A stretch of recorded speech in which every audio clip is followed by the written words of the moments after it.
Her father's hand was dry and warm against hers as he pressed her palm flat to the cellar wall. She was 9. The stone was cold, but not frozen, and above them the winter wind sounded like something chewing at the house. He held a tallow candle near the floor, and she watched the flame lean sideways toward a crack where the foundation met the earth. He said, "The wind kills first, the cold only finishes." She had not thought about that cellar in years. Now she was on her knees in the dark, underground, with no fire and no way home, pressing her hand to black rock and feeling for the thing her father had taught her to find. Marte Tveit had been in Idaho territory for 11 days when she understood that her husband was not coming back. She found out the way most deserted women found out, not through a letter, not through a neighbor's careful words, but through Orrin Pike's ledger. Pike ran the store at the crossroads south of the stage station, and when Marte walked in to buy salt and ask after Knut, Pike did not look up from his counter. He flipped the book open, turned it so she could read the entry, and tapped the number with his finger. $31. Knut Tveit had signed for supplies, loaded them onto a freight wagon belonging to a man named Calder, and ridden east toward the Boise Road 6 days before Marte arrived. He had not mentioned a wife. He had not mentioned a brother. Pike closed the book. He said, "That debt stays on the name. Tveit. That is you now." Marte was 23 years old. She had crossed an ocean with passage money borrowed against land she had never seen. She had brought her 12-year-old brother, Aslak, because their mother had died in Stavanger, and there was no one left in Norway who would take a boy with fevers.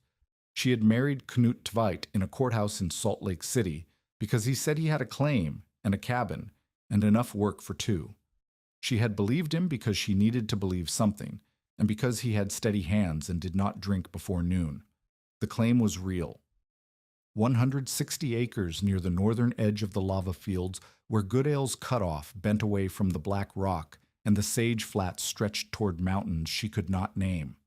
Under the Homestead Act, a deserted wife could hold the claim herself if she could prove residence and improvement. Marte knew this because she had asked at the land office in Boise, and the clerk had told her with the particular slowness men used when they thought a woman could not hold 2 facts at once. The claim was real. The cabin was not. What Knut had built before leaving was a frame, 4 cottonwood posts, a partial roof of split planks laid crooked, 2 window sashes without glass, and a sod-lined root pit dug 3 feet deep. The stove was there, a cast-iron box with a cracked firebox that leaked smoke from the left seam. Half a cord of mixed cottonwood and sagebrush stood stacked against the south wall, cut in uneven lengths, some still green. The door was a blanket nailed over the opening. Marte stood in the middle of this and counted what she had.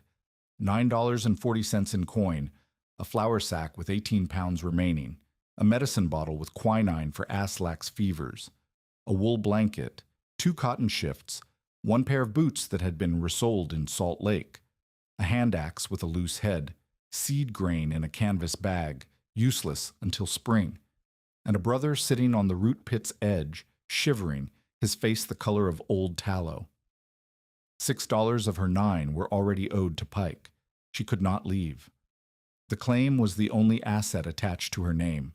If she walked away, she lost the land, the cabin frame, the seed grain, and the legal right to exist in this territory as anything other than a vagrant woman with a sick child. The nearest family was in Stavanger. She had no money for passage east, let alone across the Atlantic. There was no charity here, no church within a day's ride, no system that caught women who fell. If she abandoned the claim, Pike would buy it for the cost of the debt and sell it at whatever price the next fool offered. Marte understood this as clearly as she understood the weight of flour in a sack. There was nowhere to go. There was only here. Aslak coughed.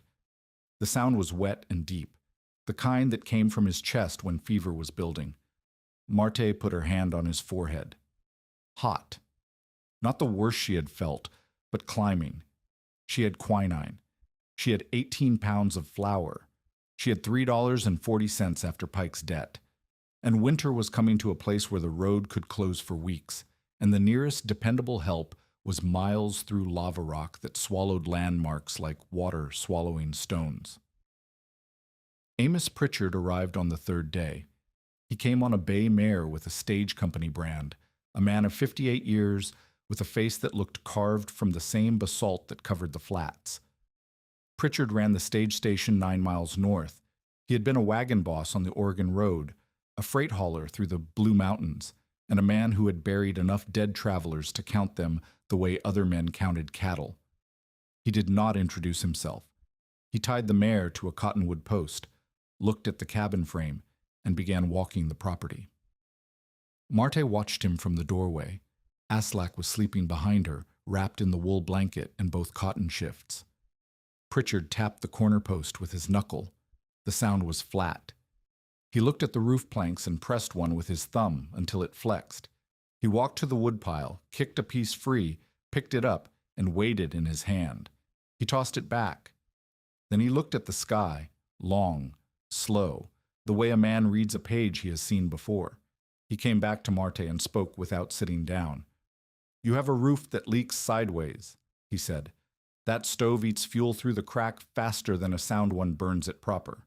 You have maybe 6 days of heat if you burn thin, a week if you keep the fire smaller than your fist, but a fist fire will not hold this cabin above freezing when the wind comes off the lava."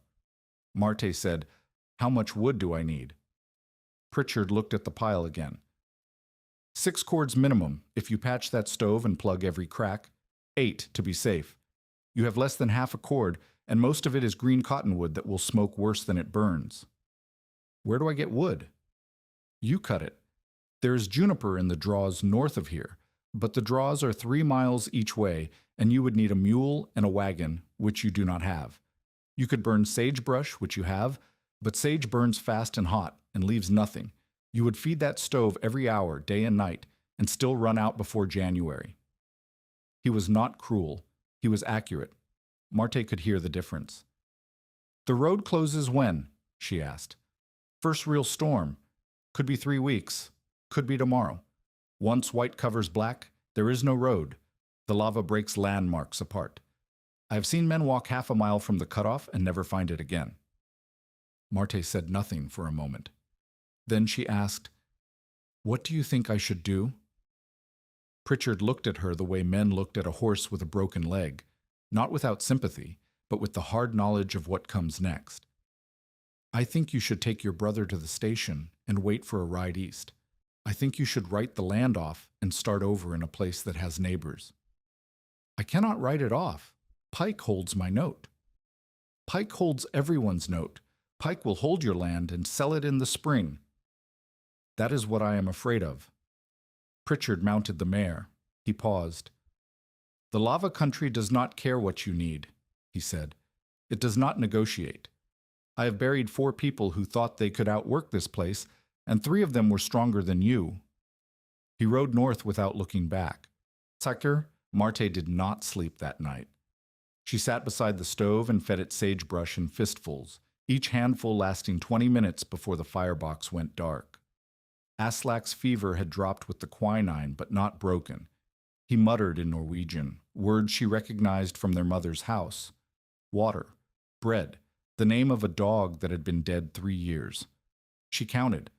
The flour would last 3 weeks if she cut portions to a 1/4 pound a day for both of them. The quinine would last 10 doses.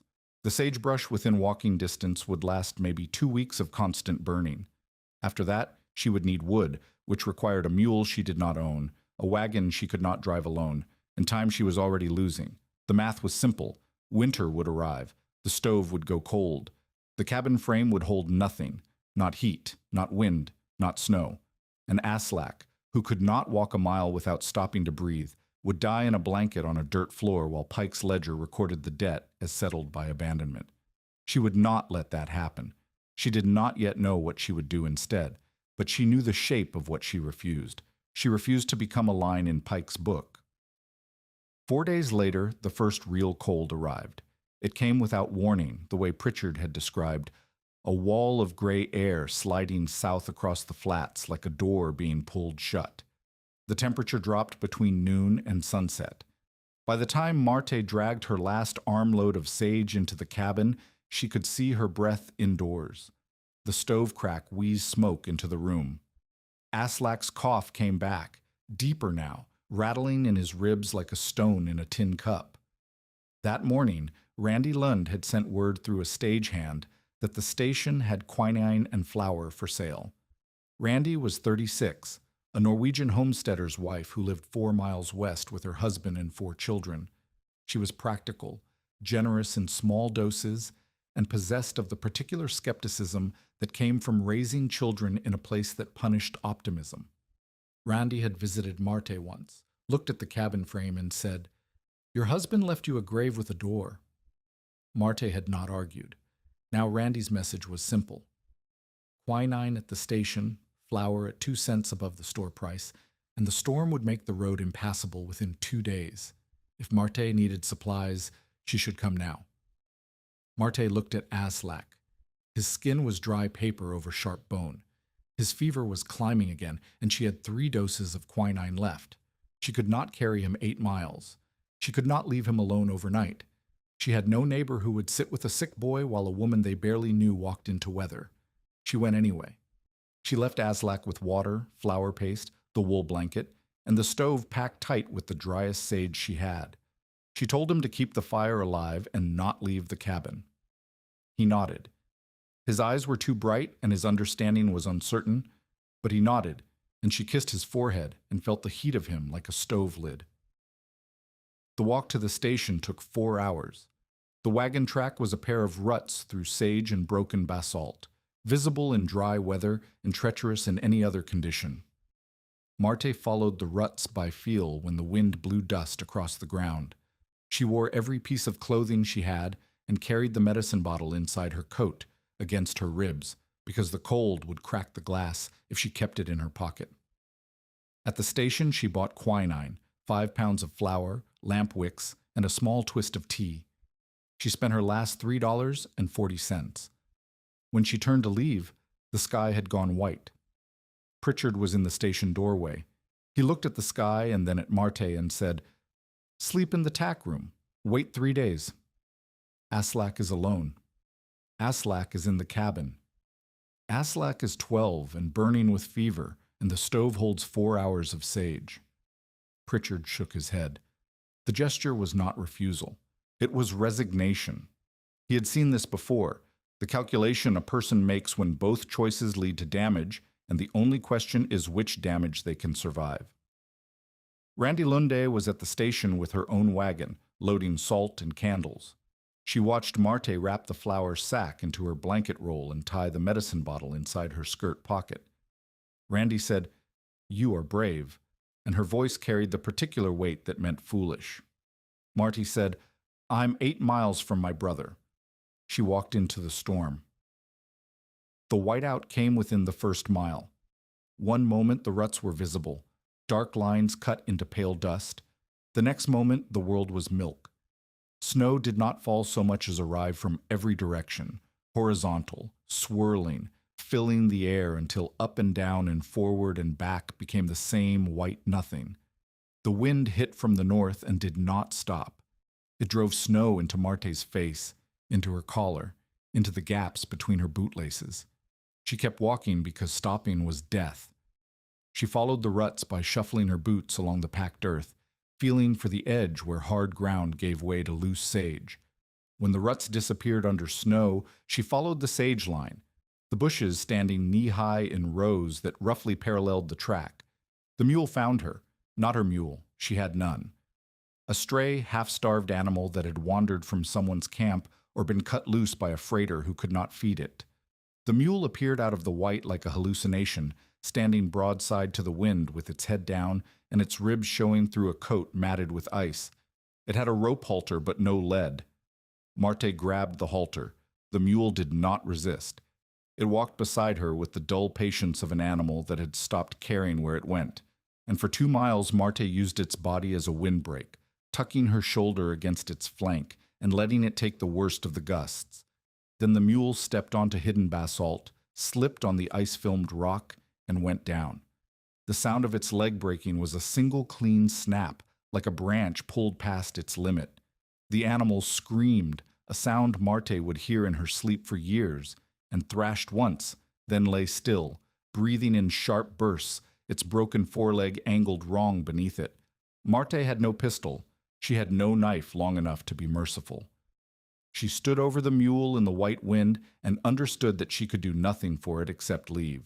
She cut the flour sack free from the blanket roll, where she had tied it to the halter. She took the medicine bottle from her pocket and pressed it back against her ribs. She left the mule on the basalt and walked into the storm alone. Within minutes, the road was gone. There was nothing to follow. The sage had flattened under snow. The ruts were buried. The basalt ridges that might have served as landmarks were identical. Black rock humps smothered in white, each one looking like every other one, repeating into a void that had no edges. Marte stopped. She turned in a full circle. Every direction was the same. She was somewhere on the lava flats between the station and her claim. She had the flour, the quinine, and a blanket. She had no fire, no shelter, and no idea which direction was home. The temperature was dropping and her skirt was soaked from the knee down where snow had packed into the wool. Her father's voice came to her then. Not a hallucination. A memory, sharp and specific, the way certain memories surface when the body knows it is in danger. She was 9 years old, standing in the root cellar beneath their house in Telemark. Her father had pressed her palm flat against the stone wall and held it there. The stone was cold, but not frozen. He said, "Feel that. The ground changes slowly. The air changes fast. The wind kills first. The cold only finishes."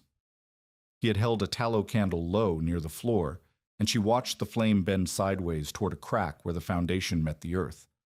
"Cold air moves like water," he said. "It finds the lowest path. Warm air lifts. If you can stop the wind and keep dry, the ground will hold you longer than any fire." Marte put her hand against a rock face. The basalt was cold, but not wet. She moved along it because it was the only solid line in a world that had dissolved. Her fingers scraped lichen, sharp edges, a crack too thin to matter. She followed the rock wall 20 yards, then 30. The wall curved. Her fingers found brush packed against a low opening. Dry sage, old sticks, dust-caked animal hair pressed into a mass that blocked a gap in the rock. The smell hit her. Old fur, dry bones, the musty chalk dust stink of something that had lived here and left. She saw the claw marks. 4 deep grooves raked into the basalt beside the opening, each one as wide as her thumb. The ground in front of the gap was scraped smooth, a wide porch worn by something heavy dragging itself in and out over seasons.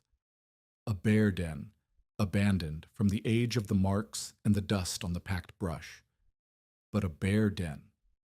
The wind hit her from behind, hard enough to stagger her sideways. Snow drove into her ear and down her collar. Her wet skirt had begun to freeze, the fabric stiffening against her legs. Marte pulled the brush aside. The opening was low, barely 2 feet high. She pushed the flour sack in first, then the blanket. Then she dropped flat and crawled in after them. The entrance forced her onto her belly. Rock pressed against her shoulders. She dragged herself forward with her elbows, feeling the basalt floor smooth beneath her, worn by the animal that had used this path 100 times. 10 feet in, the wind dropped. The sound did not disappear, but it changed, from a scream to a moan, muffled by stone. 20 feet in, snow stopped reaching her. The air on her face was still, dry, and warmer than anything she had felt in hours. She expected the stink of a bear hole, wet fur, rot, the heavy animal musk that signaled danger. Instead, the passage smelled like dust and old sage. The floor sloped down into smooth basalt. The walls widened enough for her to push herself onto her knees. Her last match. She had carried a tin of 8 in her coat pocket, and 7 had been ruined by sweat and snow.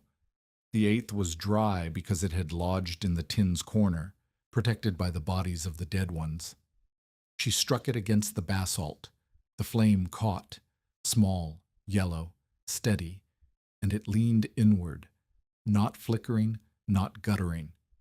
Leaning, pulled gently into the passage ahead of her, drawn by air moving somewhere deeper in the rock. Marte did not understand the lava tube. She did not know that molten rock had once flowed through this channel, that the outer shell had cooled and hardened while the liquid interior drained away, leaving a tunnel that had stood empty for thousands of years. She did not know the word for what she had found. She understood three things. The air was moving, which meant there was another opening somewhere. The ground was dry, which meant water did not pool here, and the storm could not reach her. The match burned to her fingers. She dropped it. In the dark, she pulled the blanket around her shoulders, pressed the flour sack against the wall, and felt the medicine bottle still whole against her ribs. She was alive. Aslak was alone. The storm was not stopping, and somewhere ahead, in the dark passage where the air moved, something else existed that she could not yet see. The method came to her not as inspiration, but as memory applied under pressure. Her father's cellar. Cold air dropping, warm air rising, the candle bending toward cracks. He had stored turnips beneath the earth because the earth changed slowly. Summer's warmth held in the ground well past the first frost, and winter's cold could not penetrate as fast as it conquered the air above. The cellar was not warm, it was less cold. And in Telemark, less cold was enough to keep food from freezing and a man from dying if the fire went out. The passage she crouched in was the same principle on a larger scale. Underground, sheltered from wind, dry rock holding a temperature that was not warm but was not killing cold. If she could find her way deeper without losing her way back, if she could find fuel enough for small fires, if the air stayed clean, then the den was not a hole to die in. It was a place to wait. She tore a strip from the hem of her underskirt and tied it to a sharp rock point at the entrance. Then she tore another and tied it 5 feet further, then another. She had been taught this. Not here, not yet. But later she would understand whose lesson she was following. For now, it was instinct. Mark the path. Know the way back. She crawled forward on her hands and knees, one hand sweeping the floor ahead, one hand trailing the wall. The passage widened. The ceiling rose. After 30 paces she could stand, bent at the waist, her head brushing smooth basalt. The darkness was absolute. She could not see her hand. She could feel the air, still moving, still dry, pulling gently from ahead. She found the dry chamber by smell. The air changed. Sage, old dung, the dusty sweetness of packed plant matter. Her foot hit something that crackled, a pile of sticks, stems, shredded bark, and small bones. Pack rat debris. Animals had been carrying material into this chamber for years, building nests from sage stems, juniper splinters, dried grass, and whatever else the desert offered. The accumulation was not enormous, not a woodpile, not a winter's fuel, but it was dry and it was combustible, and it was here. Marte gathered a fistful, crawled back to where the air moved strongest, and built a fire smaller than her palm. The smoke curled upward, crawled along the ceiling, and vanished into a crack she could not see but could feel, a thin current of cold air pulling the smoke away. The crack was a chimney, imperfect, small, but functional. The smoke left, the warmth stayed. She fed the fire one stick at a time. She took off her frozen stockings and wrapped her feet in the flour sacking. She laid her wet skirt on the basalt floor near the heat and watched steam rise from the wool in the firelight. Her hands trembled too hard to untie the knots in her blanket roll, so she pulled the whole bundle around her shoulders and sat with her back against the wall. The shivering slowed. Her fingers began to sting, which meant the blood was returning. She held her hands near the fire and felt the heat on her palms and thought about Aslak alone in the cabin, with a stove that held 4 hours of sage. She could not reach him tonight. She could not reach him in this storm. She could stay alive in this hole, and when the storm broke, she could find the way home. That was all. That was everything. Marte spoke into the dark, in Norwegian, as if Aslak could hear. I have the medicine. I am coming. Do not let the fire die. The flame bent inward, steady and yellow, pulling toward whatever lay deeper in the stone. Above ground, the storm buried the lava flats under 8 inches of new snow in the first night. The road from the station to Marte's claim ceased to exist.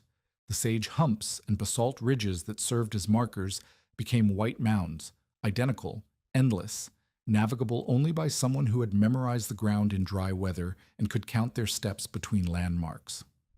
Pritchard told the men at the station that the woman was dead. He did not say it with satisfaction. He said it with the weariness of a man who had given accurate advice and watched it ignored. He had seen this pattern. The calculation, the refusal to yield, the walk into weather that closed behind a person like water filling a track. He had searched for bodies in spring thaws and found them face down in shallow washes, curled behind rocks, frozen mid-stride on roads they could not see.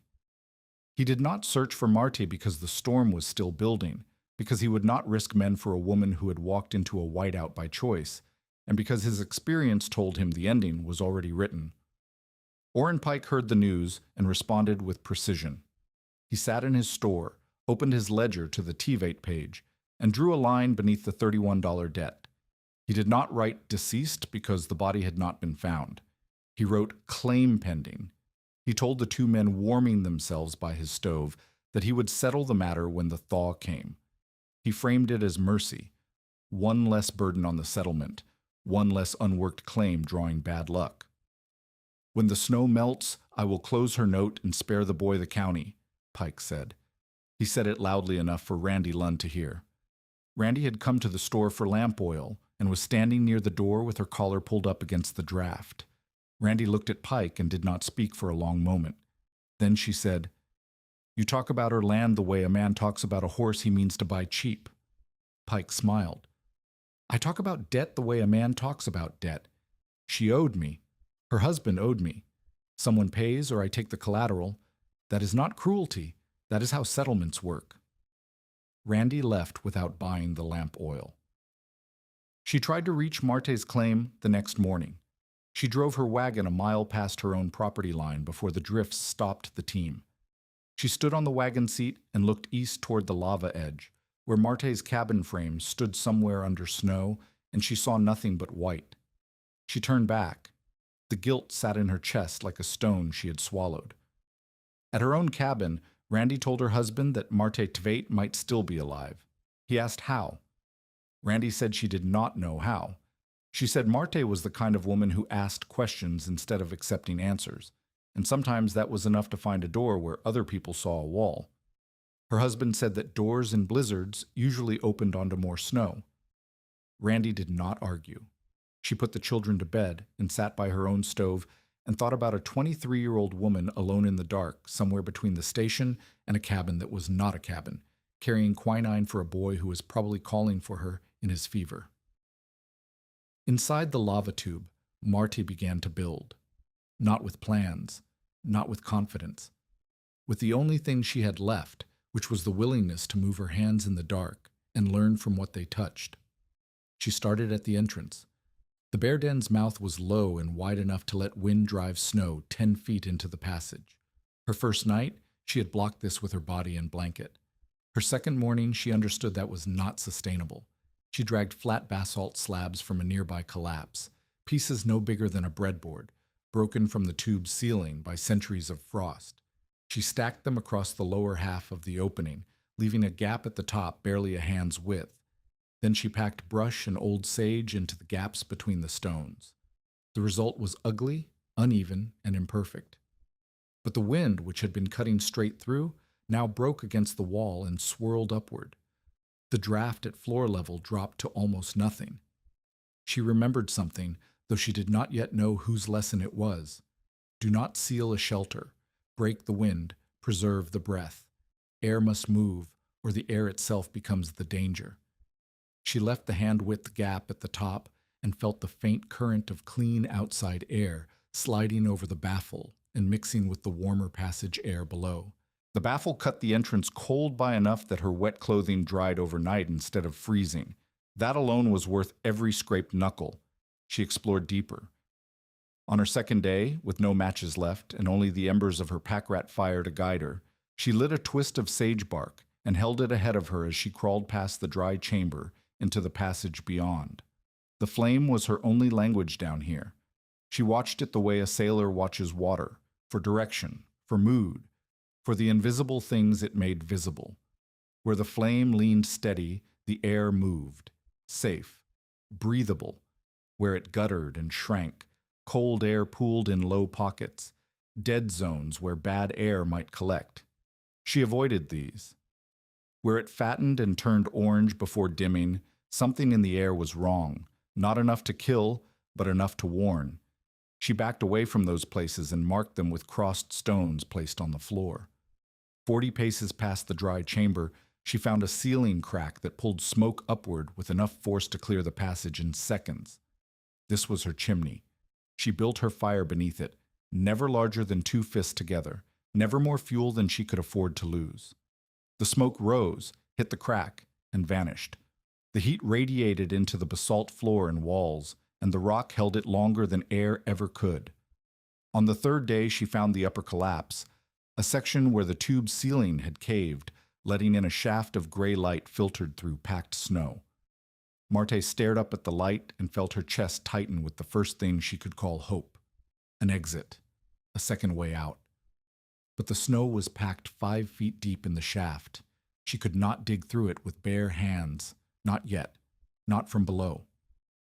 She marked the location with 3 chalk lines on the wall, then went back to the dry chamber and ate a flour paste cake the size of her palm, cooked on a stone heated by the fire.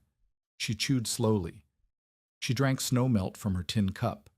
She crushed a dose of quinine into the cup and set it aside, saving it for Aslak, speaking his name aloud because the sound of a voice, even her own, kept the dark from becoming a thing that pressed. "I have the medicine," she told the rock. "I am coming." The rock said nothing. But the air moved, and the flame leaned inward, and somewhere deeper in the passage, something she had not yet found was waiting. Tell us in the comments, have you ever been doubted by someone who did not understand what you were building until it mattered? On the 4th morning underground, Marte woke to silence so deep it had weight. The storm was still above her. She could feel it through the rock, a faint vibration in the basalt ceiling like the hum of a held breath. But inside the dry chamber, the air was still. The temperature had not changed. She had slept 5 hours without feeding the fire, and when she woke, the rock beneath her was not warm, but it was not frozen. The blanket over her was dry. Her skirt, hung on a jutting stone near the smoke crack, was stiff, but no longer wet. She ate a flour cake the size of 2 fingers. She drank snowmelt from the tin cup. She checked the medicine bottle. Still whole, the quinine inside rattling like gravel when she shook it. Then she rebuilt the fire from the pack rat debris, a careful handful, never more, and watched the smoke crawl toward the crack. The flame bent inward. It had done this every time she lit a fire. The air in the passage moved from the entrance toward the deeper chambers, drawn by the temperature difference between the storm outside and the stable rock below. Barbro Hoagland had told her why, though Marte had not understood it then. Barbro had arrived at Marte's claim 6 weeks before the storm, in the dry autumn when the sage still had color and the road was hard-packed dust. She came on foot, carrying a split basket of turnips and wearing a coat that had been patched so many times it looked like a quilt someone had given up on. She was 61 years old, broad through the shoulders, with hands that had been burned and healed and burned again. Her face was lined in the way of women who had spent decades squinting into wind, fire, and the particular darkness of underground places. Barbro had been a mine cook and camp nurse near the Boise Basin diggings for 11 years. She had fed hard rock miners and bandaged the ones who came up bleeding. She had learned their work the way a cook learns a kitchen, not by doing it, but by being close enough to absorb the knowledge that men did not think to share. She knew how candles behaved in bad air. She knew the sound a timber made before it cracked. She knew that underground the rules of the surface did not apply, and that the thing most likely to kill you was something you could not see. She had come to the lava country because the mines were closing and because her husband had died 14 years ago and left her nothing but a name on a deed that turned out to be worthless. She had a small cabin 2 miles south of the stage road, built by a previous claimant who had given up and gone to Oregon. She did not farm. She gathered, mended, cooked for travelers when they stopped, and knew more about surviving on nothing than any man at Pritchard Station would admit. She watched Marte set a crooked stovepipe from the doorway of the cabin frame. She did not announce herself. She stood and watched until Marte stepped back and wiped soot from her forehead, and then Barbro said, "That pipe will draw smoke into the room every time the wind comes from the north." Marte turned. She did not know this woman. She said, "How do I fix it?" Barbro set down her basket. She walked to the stove, took the pipe apart with both hands, quickly, without ceremony, the way a woman breaks bread, and reassembled it with a slight angle that Marte could see but not have invented. Then she said, "Put your hand here." Marte put her hand at the pipe joint. She felt the draft, a faint, warm pull of air sliding upward past her fingers. "That is the draw," Barbro said. "When you feel it pulling, the smoke goes up. When you feel it pushing back, the air is wrong. Never trust a stove, a pipe, or a hole in the ground until you feel which way the air moves." She picked up her turnips. She did not introduce herself. She said, "I am Barbro. I brought these because your root pit is empty, and you look like a woman who has not eaten a vegetable since the Missouri." Marte took the turnips. She did not cry, though something in her chest wanted to. She said, "I am Marte." "I know who you are," Barbro said. "You are the one Pike says will be gone by November." Barbro came back 4 times before the storm. The second visit, she taught Marte flame reading. She brought a tallow candle, her own, carried in her coat pocket wrapped in a strip of cotton, and made Marte hold it in every corner of the cabin frame. At the door crack, the flame bent sideways, pulled by cold air bleeding through the blanket. At the stovepipe, it fattened and rose. At the root pit, it shrank to a blue nub and almost died. "Bad air settles low," Barbro said. "In the mines, they called it dead ground. A man bends down to pick up a tool and never stands up. The air looks the same. It smells the same. But the candle knows. If the flame shrinks or turns blue, you are breathing something that is not air. You move up, you move back. You never argue with a flame." The third visit, she taught route marking. Barbro had watched men die in tunnels because they turned left when they should have turned right. In the dark, underground, every passage feels the same. The mind invents landmarks that do not exist. She showed Marte a system, knots in twine tied to projections at shoulder height. 1 knot meant the entrance was behind you. 2 knots meant water ahead. 3 knots meant danger, bad air, unstable ceiling, a drop, a rag strip, always tied on the return side of a branch, so you could feel it and know which way led home. "The dark makes liars of your eyes," Barbro said. "Trust your hands, count your steps, mark your turns. A marked path is a path you can walk in any condition. An unmarked path is a place to die." The 4th visit was the last before the storm. Barbro brought dried apples wrapped in a tobacco tin. She and Marte sat by the stove, and Barbro told her about a blizzard near Idaho City in '68 when a mine collapsed its vent shaft and the men below had 16 hours of air. The rescue party sealed the entrance with canvas to keep snow out, and 4 men suffocated because the seal stopped the draft. "Do not block a shelter," Barbro said. "Break the wind, preserve the breath. If you ever find a hole in the ground and you are tempted to seal it shut against the cold, you will die warm and unconscious, and no one will know why." She showed Marte how to build a baffle from willow, hides, and stone, angled so air could pass low while wind could not drive straight through. The principle was the same as the stovepipe. Direction matters more than volume. A small amount of air moving correctly will keep you alive. A large amount blocked or poisoned will kill you. Marte had listened. She had practiced the candle test. She had tied practice knots. She had not understood why these skills mattered, because she had expected to survive the winter in a cabin with a stove, burning wood she would somehow find.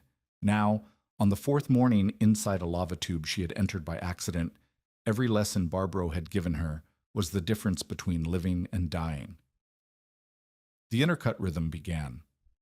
In the cave, Marte applied what Barbaro had taught. She tested every new passage with flame before entering. She marked her path with torn cloth and stacked stones. She built her baffle at the entrance using the angled principle Barbaro had demonstrated with willow, now replicated with basalt slabs and packed brush. She kept her fires small and always beneath the smoke crack, and when the smoke reversed, which it did once, on the fourth afternoon, when a wind shift above changed the pressure, she killed the fire instantly and lay flat on the ground until the air cleared. Without Barbaro's lessons, that moment would have killed her. Smoke in a closed passage does not rise. It fills the space evenly, and a person standing breathes it before they smell it. Marte lay flat because Barbaro had told her that clean air is heaviest and settles lowest. She pressed her face to the basalt floor and breathed stone-cold air, while the smoke above her drifted toward the entrance and out. Progress markers accumulated like entries in a ledger she kept only in her head. First night, she stopped shivering. The dry chamber and the baffle held enough warmth for her body to stabilize. Second day, she mapped 40 paces from the entrance to the dry chamber and 12 paces from the dry chamber to the smoke crack. She scratched the numbers into the wall with a sharp stone. Third day, she found the ceiling crack that pulled smoke and built her permanent fire site beneath it. She heated stones and placed them near her sleeping spot. The stones held warmth for hours after the fire died. Fourth day, the upper collapse with its gray light and packed snow, an exit she could not yet use. Fifth day, she heard something above, muffled, rhythmic, too heavy for wind. Men, she thought, or wolves, or the sound of her own pulse amplified by rock. She could not tell. She lay beneath the skylight with her hand pressed to the snow and felt vibrations she could not name. Setbacks came with the same regularity as progress. A rock shelf in the deeper passage collapsed under her weight and drove a sharp edge into her right shoulder. The cut was not deep, but it bled freely, and she had nothing clean to bind it. She tore another strip from her underskirt. The garment was becoming a skeleton, and packed the wound. Within hours, the cloth was stiff with dried blood, and the shoulder stiffened so badly she could not lift her arm above her head. A larger fire, built because she was desperate for warmth after the smoke reversal, sent a column of heat into the crack that melted snow above and sent water streaming down the wall. The water ran across her sleeping area and soaked the flour sack. She lost 2 pounds of flour to wet mush before she could drag the sack to dry ground. On the 5th night, she dropped the medicine bottle. She heard it hit the floor, heard it roll, and then heard nothing. The dark swallowed it. She spent 2 hours on her hands and knees sweeping the floor with her palms, feeling through dust and pack rat bones and the dry litter of centuries. She found it wedged in a crack 30 paces from where she had dropped it, against a wall she had not yet mapped. The bottle was whole. The cork was in place. She held it against her chest and did not let go for a long time. On the 6th morning, she found fresh scratch marks. They were near the second airflow crack running, the one she had discovered when a fox or coyote entered the outer den during the storm, proving that another small opening existed. The scratch marks were on a wall she had passed before, but in the faint light of her sage bark torch, she had missed them. Now, with her fire closer and her eyes adjusted, she saw them clearly. 4 grooves deep, recent enough that the dust had not filled them. Something had been in this passage, something larger than a fox, something with claws that reached her shoulder height on the wall. Marty stood very still. She listened. The air moved. The flame leaned. Nothing else. She did not leave the cave. She had nowhere to go. But she slept that night with the basalt hammerstone beside her head and the fire burning brighter than she could afford. Above ground, the storm entered its 2nd week. Pritchard lost 2 horses trying to open the station road. The animals floundered in drifts that reached their chests, and one broke through a snow bridge over a lava crack and had to be hauled out with ropes. The road stayed closed. The station became a sealed room where 5 men and Pritchard ate beans and argued about when the weather would break. Randy Lunde's youngest child developed a cough, dry at first, then wet, then constant. Randy boiled water and held the child over the steam and thought about Marte's quinine, which was somewhere under the snow with Marte's body. Pike stayed in his store. He moved Marte's account paper from the general ledger into a separate envelope and wrote "Tveit claim" on the outside in his careful small hand. He did not hurry. The land was not going anywhere. Neither, he believed, was Marte. Barbro Hoglan was the only person who refused the consensus. She walked to the station on snowshoes she had made from willow and rawhide during a previous winter, and she stood in Pritchard's doorway and told him he was wrong. "She is not dead," Barbro said. Pritchard looked up from his coffee. "You cannot know that. I know she listens. I know she watches flame. I know she understands things about the ground that you have never bothered to learn." Pritchard set the cup down. "Barbro, I have pulled frozen bodies out of draws smaller than my horse. Listening does not stop a blizzard." "No," Barbro said, "but it finds the places the blizzard cannot reach." Pritchard shook his head. He said, "When the road opens, I will send men to look. That is the best I can do without killing more people." Barbro left. She did not argue further because arguing with Pritchard was like arguing with basalt. The shape did not change, and you wore yourself down trying. But she did not believe Marte was dead. She believed it the way she believed in draft and flame and the slow patience of underground air, not with hope, but with knowledge that the world contained shelters most people could not see. By the 6th day, the cave had become a measured world. Marte knew the entrance chamber, cold, wind-touched, useful only for the baffle and the snow she melted for water. She knew the dry shelf where the pack-rat debris collected, her fuel cache that she rationed with the care of a woman counting coins. She knew the smoke crack, her chimney, the center of her survival. She knew the ice pocket in the side passage, where crystals hung from the ceiling and the air was too cold and too still to trust. She knew the low passage where sound traveled strangely, bending around corners, carrying vibrations from the surface that might have been anything. The data came through action, not measurement. The entrance chamber froze at night. The deep room did not. She could feel the difference on her skin when she moved between them. Snow placed in a tin plate melted slowly in the deep room without fire, the rock holding just enough warmth from the day's small fires to soften ice over hours. Wet cloth dried if hung near the draft crack, where moving air pulled moisture from the fabric the way wind dried laundry on a line.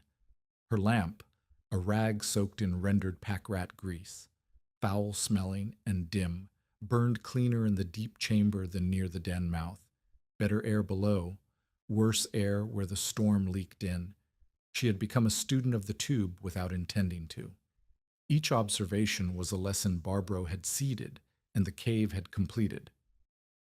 The storm worsened into a ground blizzard on the 7th day. Above, the world became a single moving wall of white. Visibility dropped to the length of a man's arm. The valley was no longer a landscape. It was a set of isolated rooms. The station, sealed and smoky. Randy's cabin, where the cough had spread to a second child. Marte's claim, where the cabin frame had begun to lean under the snow's weight. And the lava tube, invisible beneath all of it, where a woman measured her world in paces and flame lengths and told her absent brother she was coming. The early performance data was clear if anyone had been there to read it. The cave worked. Not because it was warm. It was not warm. It worked because it was dry, still, and constant. The rock held temperature the way a cast iron stove holds heat, slowly, reluctantly, releasing it in increments that the body could use. The stable air meant no convective loss, no wind stealing warmth from skin and cloth faster than the body could replace it. The dryness meant no wet fabric, no evaporative cooling, no slow drain of heat through soaked wool. Marte did not know these terms.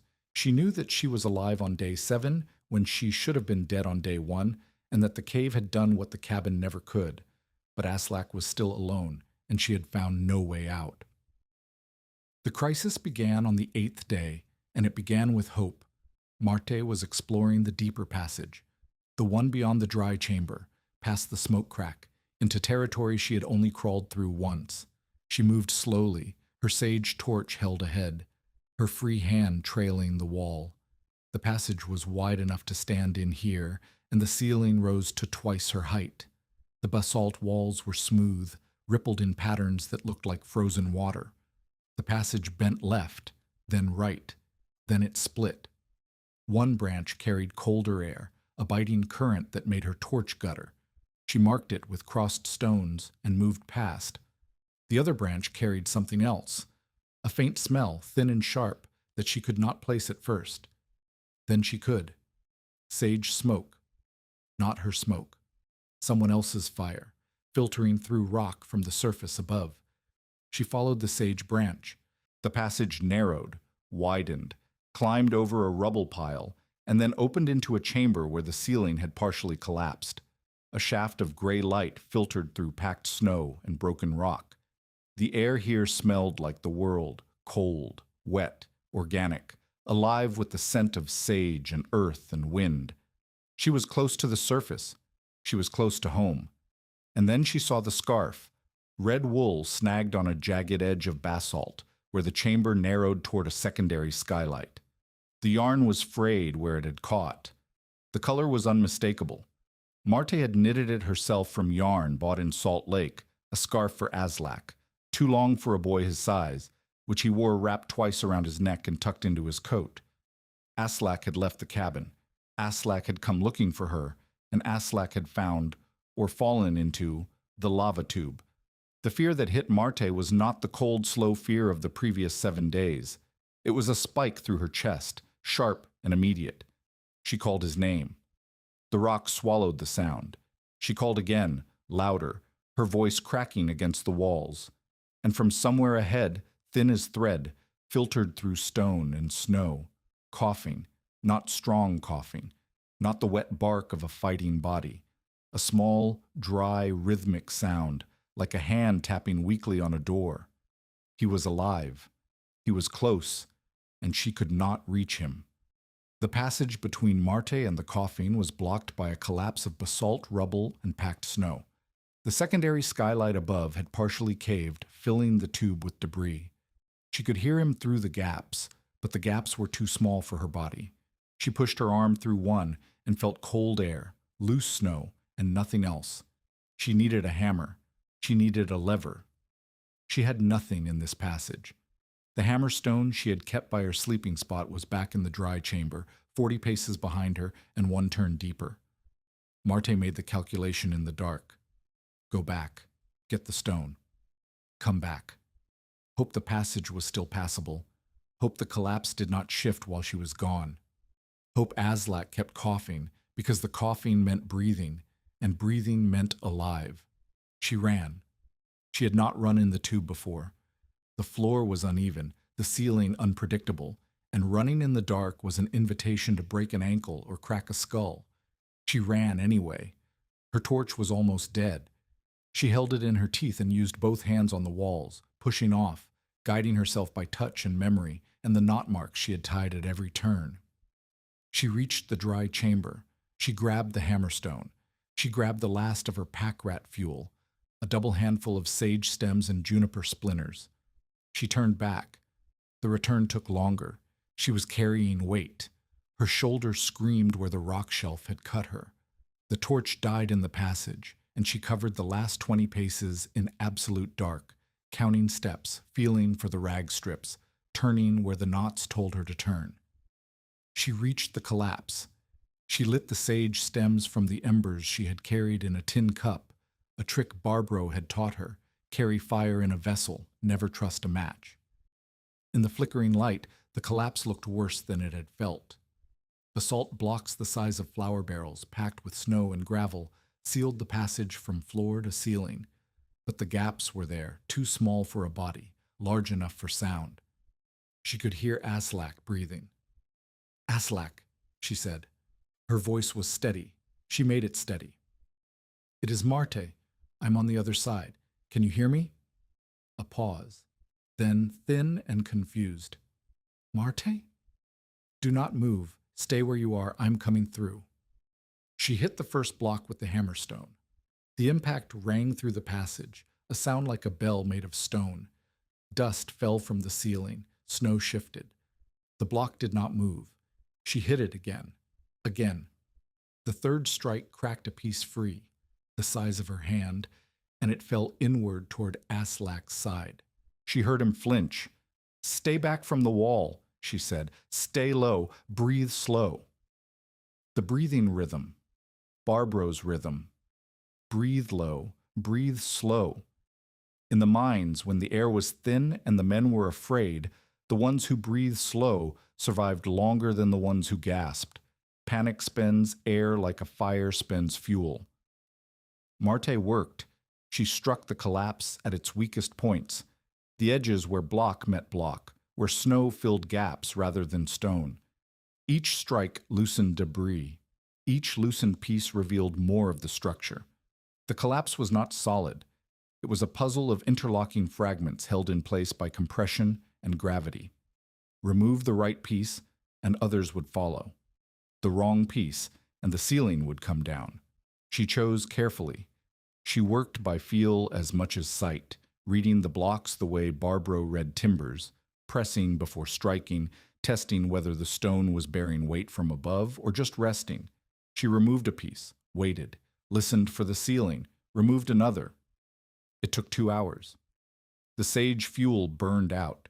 She worked the last 40 minutes in the dark, by touch alone, her hands bleeding, her shoulder numb, the hammerstone slipping in her grip. The gap opened. Not wide, barely enough for a child's body to slide through, but enough. She reached through and felt Aslak's hand. His fingers were cold. His grip was weak, but he gripped. "Come to me," Marte said. "Feet first. I will pull." If you are invested in this story, stay with us, because the next choice decides whether the cave becomes a shelter or a grave. Above ground, the storm was in its 10th day. Barbro had spent 3 of those days forcing Pritchard to organize a search. She did not plead. She did not make emotional arguments. She repeated each time she saw him the same sentence. "You will send men to the claim when the wind drops, or you will answer to the settlement for why you did not." On the 9th day, the wind dropped. Not fully, a lull, a breathing pause between gusts, enough to see 50 yards instead of 5. Pritchard gathered 2 men. Randy insisted on joining because Aslak had been alone. Pike followed at a distance on his own horse, saying nothing about his purpose. Barbro strapped on her snowshoes and led because she was the only one who had walked to Marte's claim before the storm and could read the sage lines by their shapes under snow. They found the claim. The cabin frame had partially collapsed under the weight of drifted snow. The stove was cold. The blanket door was gone, ripped away by wind. Inside, the root pit was empty. No Aslak, no sign of recent habitation except footprints filled with old snow pointing east toward the lava edge. Randy knelt by the footprints. They were small. A child's boots, unsteady, wandering. They led toward the basalt ridges and disappeared under fresh snow. On the lava flats, a mile east of the claim, Pritchard's party found what the storm had done to someone else. Eben Ward, a bachelor homesteader who had lived alone north of the cutoff road, lay curled beside a fence line. He had mistaken the wire for the road and followed it into the open. He had frozen mid-stride and fallen against a post. His coat was open. His hands were bare. He had died reaching for something that was not there. Pritchard covered the body with a blanket from his saddlebag. He did not speak. The men did not speak. Randy turned her face away. Death on the frontier was not dramatic. It was small and still, and looked like a man who had simply stopped. This was what the storm did to people who could not find shelter. This was what Pritchard expected to find when they reached whatever remained of Marte. They did not find Marte. What they found, half a mile further east, was smoke. Thin, gray, rising from a crack in the basalt where no cabin stood, no chimney rose, and no human presence had any right to exist. The smoke vented from the rock itself, curling in the cold air like a question. Pritchard stopped his horse. The men stared. Randy stared. Barbro did not stare. She understood first. She had spent 11 years near men who worked underground. She knew what smoke from a crack meant. She said, "That is not ground burning. That is someone breathing under it." Inside the lava tube, Marte had Aslak. He had come through the gap more dead than alive. His body was rigid with cold. His lips were cracked and his eyes were glassy with fever. He had left the cabin 2 days ago. 2 days, when the stove went cold and the door blew open and the storm told him his sister was dead and there was nothing left to wait for. He had walked east because east was the direction Marte had gone, and he had fallen into a skylight collapse where the snow gave way beneath his weight and dropped him 6 feet into the tube. He had crawled, fevered, freezing, coughing. He had crawled into the passage and found a dry ledge, and curled on it and waited to die or be found. Marty dragged him through the gap and carried him, a boy of 12 who weighed barely 80 pounds, back through the passage to the dry chamber. She wrapped him in the blanket. She built a fire beneath the smoke crack. She crushed quinine into snowmelt and held the cup to his lips. "Drink," she said. "Slow." He drank. He coughed. He drank again. She laid him on the basalt shelf where the heated stones still held warmth from her earlier fire, and she packed the blanket around him and fed the fire one stick at a time and watched. The cave did not heal him. The cave gave him what the cabin could not: dry air, stable warmth, no wind, and time. The fever broke not with drama but with sweat. A slow dampening of his skin through the night, his breathing easing from the shallow rasp to something deeper, steadier. By morning he was sleeping, not unconscious. Sleeping. Marte sat beside him with the hammerstone in her lap and her back against the wall and listened to the search party's footsteps on the rock above. Muffled thumps, voices too distorted by stone to understand, the scrape of a shovel on basalt. Then Barbro's voice, clear enough to carry through the smoke crack. "Marte, if you are alive, make the smoke thick." Marte fed the fire every scrap of fuel she had left. The smoke billowed upward through the crack in a column so dense it looked solid. Above, Barbro saw the smoke pulse and change and thicken, and she turned to Pritchard and said, "Dig." They dug through the bear den entrance from above, following the smoke back to its source, clearing snow and brush until Pritchard's hand broke through into the low opening and cold air rushed past him from the passage below. He lay flat and peered into the dark and saw, 20 feet in, a small fire burning cleanly beneath a crack in the ceiling, and beside it, a woman with blood on her shoulder and a boy wrapped in a blanket, both of them looking up at the light with eyes that had not seen it in 8 days. Pritchard said nothing for a long moment. Then he said, "She is alive." Behind him, Pike sat on his horse and stared at the smoke rising from the black rock, and his face held an expression that was not relief and not anger, but something worse. The recognition that a plan he had built on certainty had been undone by a woman in a hole. Marte carried Aslak out through the entrance passage. She emerged into daylight so bright it blinded her. The snow was a white field stretching in every direction, and the air was cold enough to crack skin, and the wind was still blowing, but the sky had a crack in its clouds, and through the crack a band of blue showed like a wound healing. She was thinner. Her skirt was torn to the waist for rags. Her hands were scabbed and black with soot. Her shoulder wound had crusted under a filthy bandage. She did not look triumphant. She looked used up. She held Aslak against her chest and looked at Barbro. Barbro looked back. Neither of them spoke. Barbro reached out and touched the soot pattern on Marte's sleeve, the mark where smoke had curled against her arm as she worked, and nodded once. The draft had been managed. The air had been read. The lessons had held. Randy Lunde looked at Aslak, alive, breathing, sleeping against his sister's shoulder, and could not speak.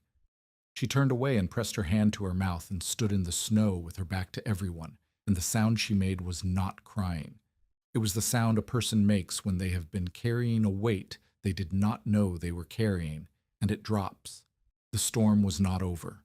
Another front was building to the north. But for now, for this hour, the sky was cracked and the light came through, and a woman stood in the snow holding a boy, and the men who had written her off stood in a half circle and did not know what to say. The lava tube breathed behind her. The smoke still rose from the crack. The flame, somewhere in the dark below, still leaned inward. The storm broke after 14 days. It did not end cleanly. The sky cracked, healed, cracked again. Snow fell in bursts between periods of bitter cold sunshine that melted nothing but turned the surface into a crust that sliced boot leather. The road opened for 2 days, closed for 1, opened again. Stage traffic resumed in a slow trickle. Riders first, then wagons, then a freight team from Boise that had been stranded for a week at a way station east of the cutoff. Marte did not rest. The morning after her emergence, she walked back to the claim with Aslak on the mule Pritchard lent her and assessed what the storm had left. The cabin frame had lost its south wall to wind. The stove had shifted when the floor froze and thawed beneath it. The root pit was full of snow. The seed grain was ruined. The canvas bag had split, and the grain had frozen into a solid mass that would rot when it thawed. She had no money. She had no food beyond what Randy brought in a basket that afternoon. She had a shelter underground that had saved her life and her brother's life, and she had a claim that looked, from the surface, like a place that had already been abandoned. But she was alive. And the people who had written her off were standing in her yard. Validation came in layers, and each layer carried a different weight. Barbaro arrived first, on snowshoes, carrying a pot of boiled turnips and a candle. She did not embrace Marte. She did not say anything that sounded like relief or celebration. She set the pot on the crooked stove and handed Marte the candle and said, "Show me." They walked to the bear den together. Barbaro went in first, flat on her belly, the way she had taught Marte to enter any unfamiliar passage. She held the candle low. She watched the flame. At the entrance baffle, she stopped and examined the stacked basalt slabs and the brush packing and the hand-width vent at the top. She pressed her palm to the gap and felt the air moving. "You angled it," Barbaro said. "You taught me to angle it." Barbaro said nothing. She moved deeper. At the dry chamber, she stood and turned in a slow circle, reading the space the way Pritchard had read Marte's property. But where Pritchard had seen failure, Barbaro saw method. The fuel cache, rationed and organized. The fire site beneath the smoke crack. The heated stones near the sleeping shelf. The chalk marks on the walls. Distances, directions, warnings. The crossed stones at the mouth of the bad air pocket. Barbaro touched the crossed stones. She said, "You tested this branch?" The flame shrank and turned blue. "I did not go further." "Good." Barbaro's voice was quiet. 3 miners died in a pocket like that near Centerville. The air looked fine. The candle told the truth. They spent an hour in the cave. Barbaro asked questions. Not the questions of a teacher checking a student, but the questions of a practitioner examining another practitioner's work. Where does the smoke go when the wind shifts? How long does the heated stone hold warmth? What is the water source when the upper skylight is blocked? Marte answered each one. She answered with numbers, with observations, with the specific details of 8 days spent learning a world by touch and flame. Barbaro listened the way she had always listened, without interruption, without correction, with the focused attention of a woman who understood that knowledge earned underground was different from knowledge taught above. When they emerged, Barbaro said, "You did not just survive in there, you built something." Pritchard came the next day.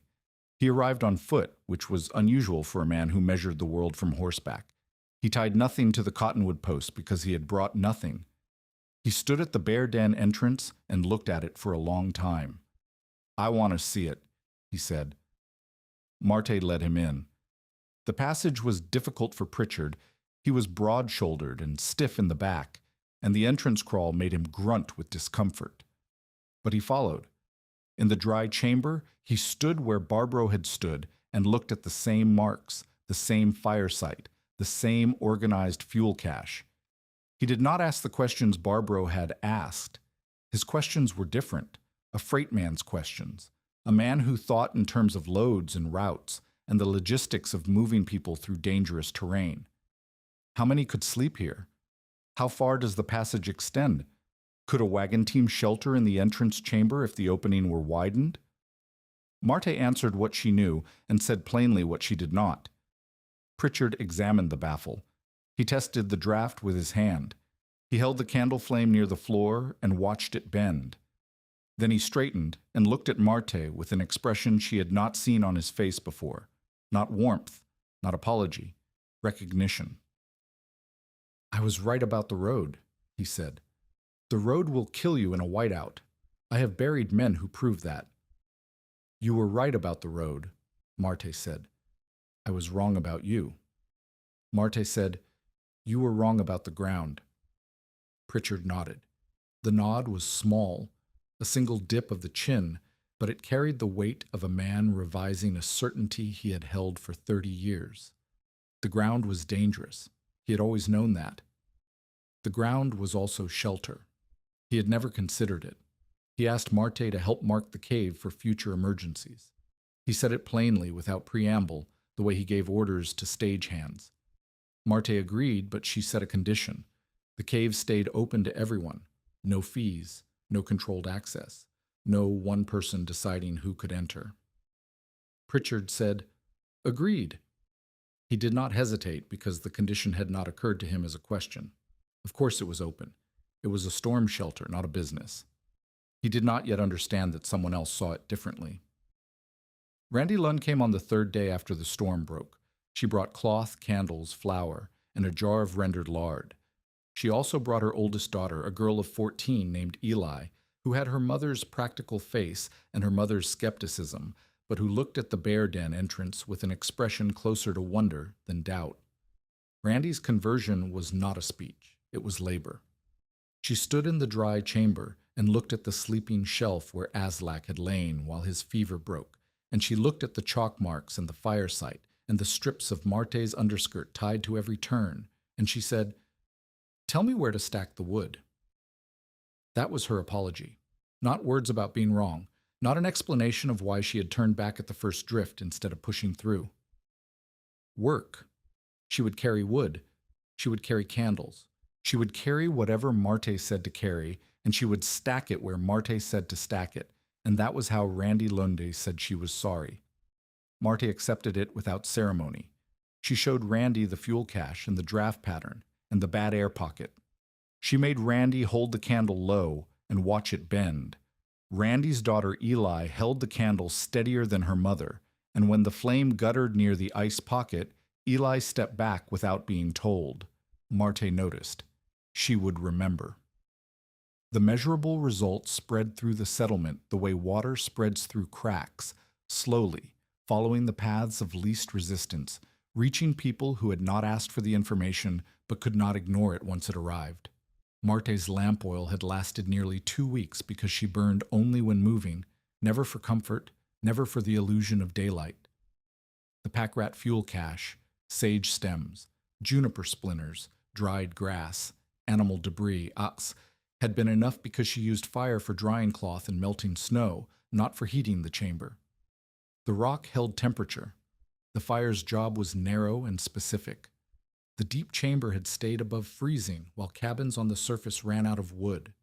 Randy's husband had burned through 4 cords in 14 days and still lost a calf to cold when the barn door blew open. Pritchard had burned through his station's entire winter stockpile in the same period and was hauling dead juniper from the nearest draw before the road was fully open. Aslak's bedding had dried in 1 night underground. The same blanket, brought back to the cabin, stayed damp for 3 days in the leaking frame. These numbers moved through conversations at the station, at Pike's store, between women trading goods on the road. They moved not as miracles, but as facts. The kind of facts that made practical people reconsider what they knew about winter. Community members began asking Marte questions. Not many at first. A bachelor named Tolef, who lived alone near the southern flats and had nearly lost his toes. A freight driver named Shur, who wanted to know if the tube extended far enough to shelter horses. A woman from the next claim over who had heard about the candle test and wanted to learn it. Marte did not give speeches. She demonstrated. She placed a candle at the floor. She showed the difference between the freezing entrance chamber and the passage below. She marked unsafe branches with crossed stones and explained why. She said the same thing each time. The cave saved her because it blocked wind, kept dry air, and held steady temperature. Not because it was warm, not because it was comfortable, because it was enough. Pike reacted the way Pike always reacted, with calculation disguised as concern. He came to Marte's claim 5 days after the storm broke, riding his own horse, wearing a coat that was newer than anything anyone else in the settlement owned. He did not go to the cave. He went to the cabin frame, looked at the collapsed south wall, and shook his head with the practiced sorrow of a man who had rehearsed his sympathy. "This cannot be repaired before the next storm," he said. Marte was splitting sagebrush with the hand axe. She did not stop. "The cave is a temporary measure," Pike continued. "It is not a home. It is not a claim improvement. The land office requires a dwelling, not a hole in the ground." "The land office requires residence and improvement," Marte said. "I have resided. I am improving. You are living in a bear den. I am living on my claim." Pike shifted his approach. He lowered his voice. He said, "Marte, I am not your enemy. I am a businessman with a legitimate debt. Your husband signed for $31 of goods. That debt is real. I have been patient. But patience has a limit, and winter has a way of turning patience into loss." Marte set down the axe. She looked at Pike directly, which she had not done before. Not out of fear, but because looking at Pike meant acknowledging that he mattered, and until now she had been focused on things that mattered more. "You want the claim," she said. "I want the debt settled. You want the claim. You wanted it the moment Knut left, and you have been waiting for the storm to do what you could not do yourself. Push me off this land." Pike's face changed. The sympathy mask slipped just for a moment, and beneath it was something harder. Not anger, exactly.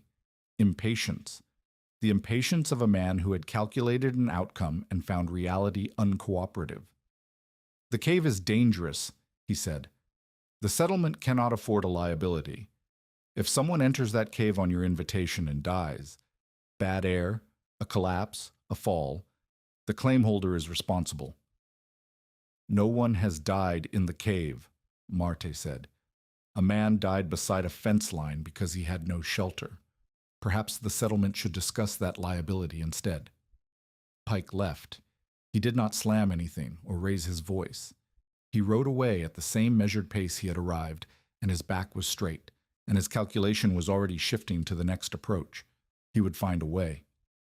Marte knew it. She picked up the axe and went back to splitting sage, and her hands ached and her shoulder throbbed and the wind was cold, and none of it mattered as much as the fact that she was still here and Pike was riding away. The weeks after the storm were the deepest time between Marte and Barbro. They mapped the cave together. Barbro brought twine, chalk, and a miner's lamp she had kept from the Boise Basin years, a squat tin cylinder with a glass chimney and a wick that burned cleaner than any tallow torch.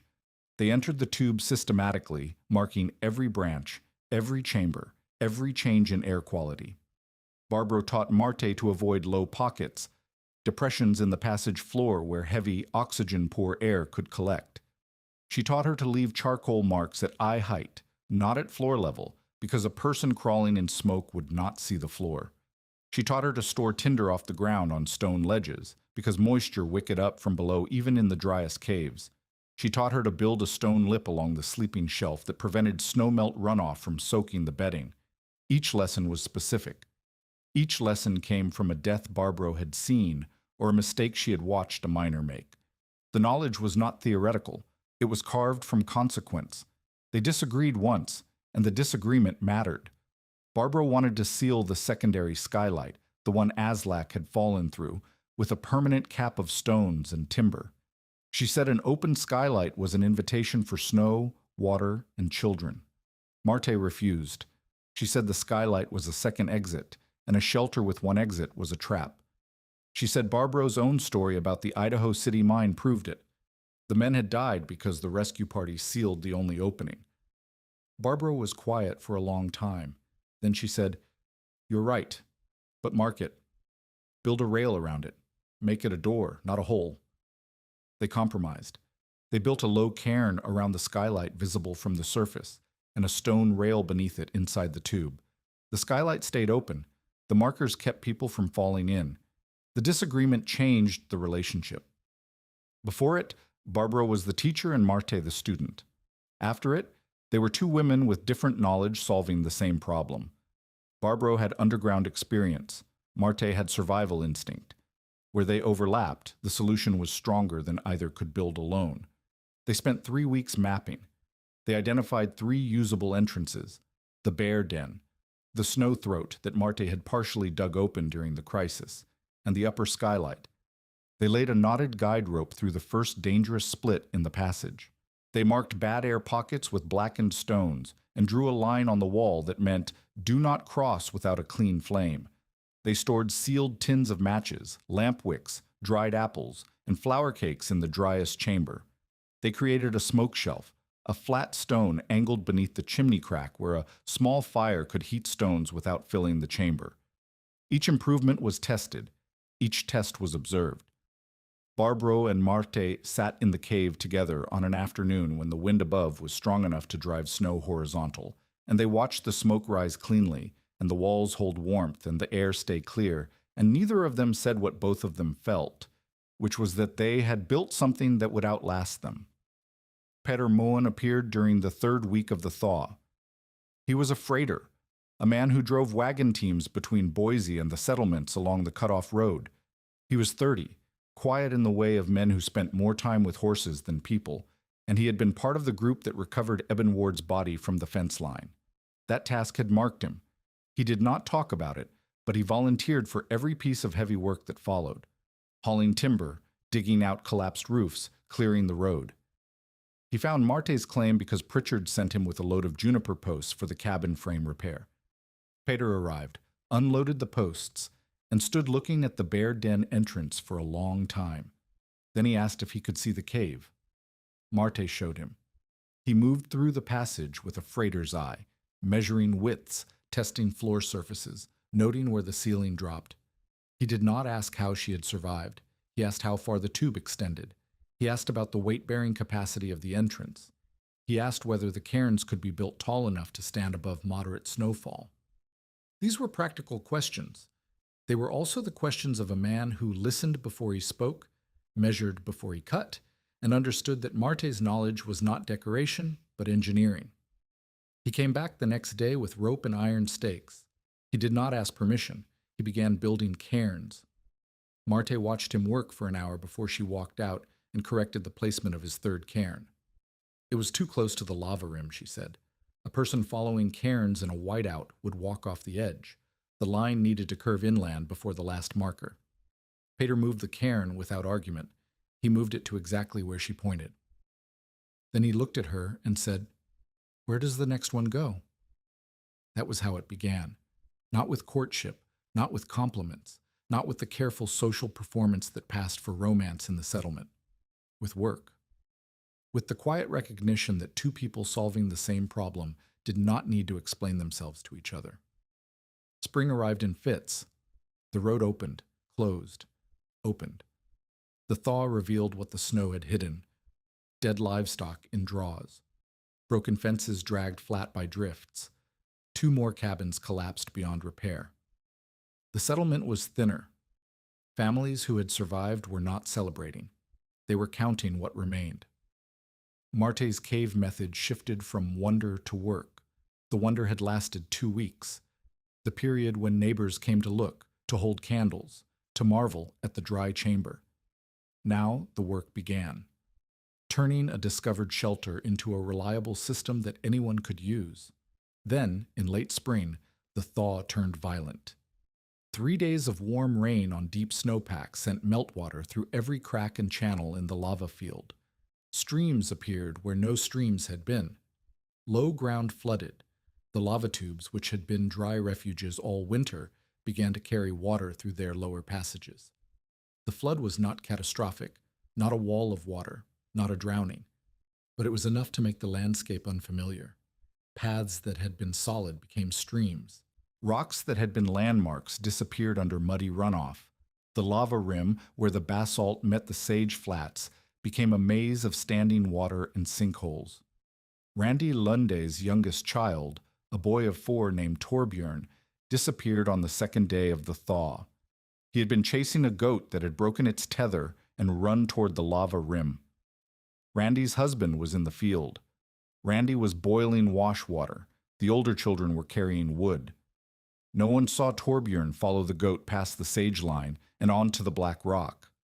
Randy found the goat an hour later, standing on a basalt ledge, wet and shivering. She did not find Torbjörn. The alarm reached Marte's claim within 2 hours. Randy arrived on foot, running, her face white, her voice raw from calling.